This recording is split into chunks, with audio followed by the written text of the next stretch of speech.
মসজিদে সবার আগে জুমার দিন আসলে এবং সবার আগে আসার সাথে সাথে আরও 5টি কাজ করতে হবে। মোট শুক্রবার দিন কোনো বান্দা যদি, কোনো মুমিন বান্দা যদি 6টি কাজ করে, আল্লাহ তাআলা তাকে 2টি পুরস্কার দিবেন।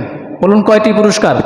2টি। 1 নম্বর পুরস্কার, নবী করিম সাল্লাল্লাহু আলাইহি ওয়াসাল্লাম বলেন, আল্লাহ তাআলা তার আমল নামায় প্রত্যেকটি কদমে কদমে 1 বছর নফল নামাজ এবং 1 বছর নফল রোজা রাখার সওয়াব দান করবে। সেই 6টি কাজ কি আমাদেরকে হাদিসে পাক থেকে?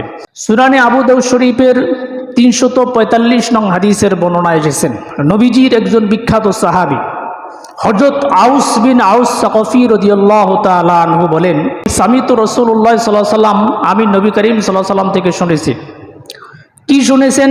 তিনি বলেন, ইয়াকুলু মান গসসালা ইয়াউমাল জুমআতি ওয়াগতাসালা, কোনো ব্যক্তি যদি জুমার দিন খুব তাড়াতাড়ি গোসল করে, সুম্মা বাক্কারা ওয়াবতাকারা ওয়ামাশা ওয়ালাম ইয়ারকাব, এবং কোনরূপ বাহনে না চড়ে পায়ে হেঁটে মসজিদে আসে, খুব দ্রুত গতিতে মসজিদে আসে, ওয়ানাদা মিনাল ইমামি, এবং ইমামের বরাবর বসে।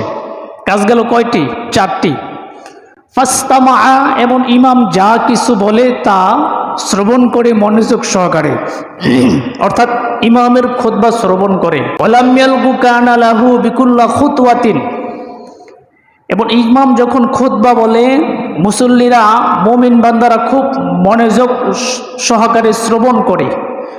এই 6টি গুণ যদি কোনো মুসল্লির ভিতর জুমার দিন থাকবে, নবী বলেন, আমালু সানাতিন আজরু সিয়ামিহা ওয়া কিয়ামিহা, আল্লাহ তাআলা তার প্রত্যেকটি কদমে কদমে 1 বছর নফল নামাজ পড়া এবং 1 বছর নফল রোজা রাখার সওয়াব দান করবে। তাহলে কাজ কয়টি? 6টি। 1 নম্বর, জুমার দিন তাড়াতাড়ি গোসল করে মসজিদে আসা, পায়ে হেঁটে মসজিদে আসতে হবে, বাহনে না চড়ে দ্রুত গতিতে মসজিদে আসতে হবে। 4 নম্বর, ইমাম সাহেবের বরাবর বসতে হবে। 5 নম্বর, ইমাম সাহেব যে খুতবাতে যা কিছু বলবে খুব মনোযোগ সহকারে শ্রবণ করতে হবে। 6 নম্বর, খুতবা চলাকালীন সময় কোনরূপ কথাবার্তা বলা যাবে না। উক্ত 6টি কাজ যদি কোনো মুসল্লি করে, নবীজি বলে তার আমল নামায় প্রত্যেকটি কদমে 1 বছর নফল নামাজ পড়া এবং 1 বছর নফল রোজা রাখার সওয়াব আল্লাহ তাআলা দান করবে।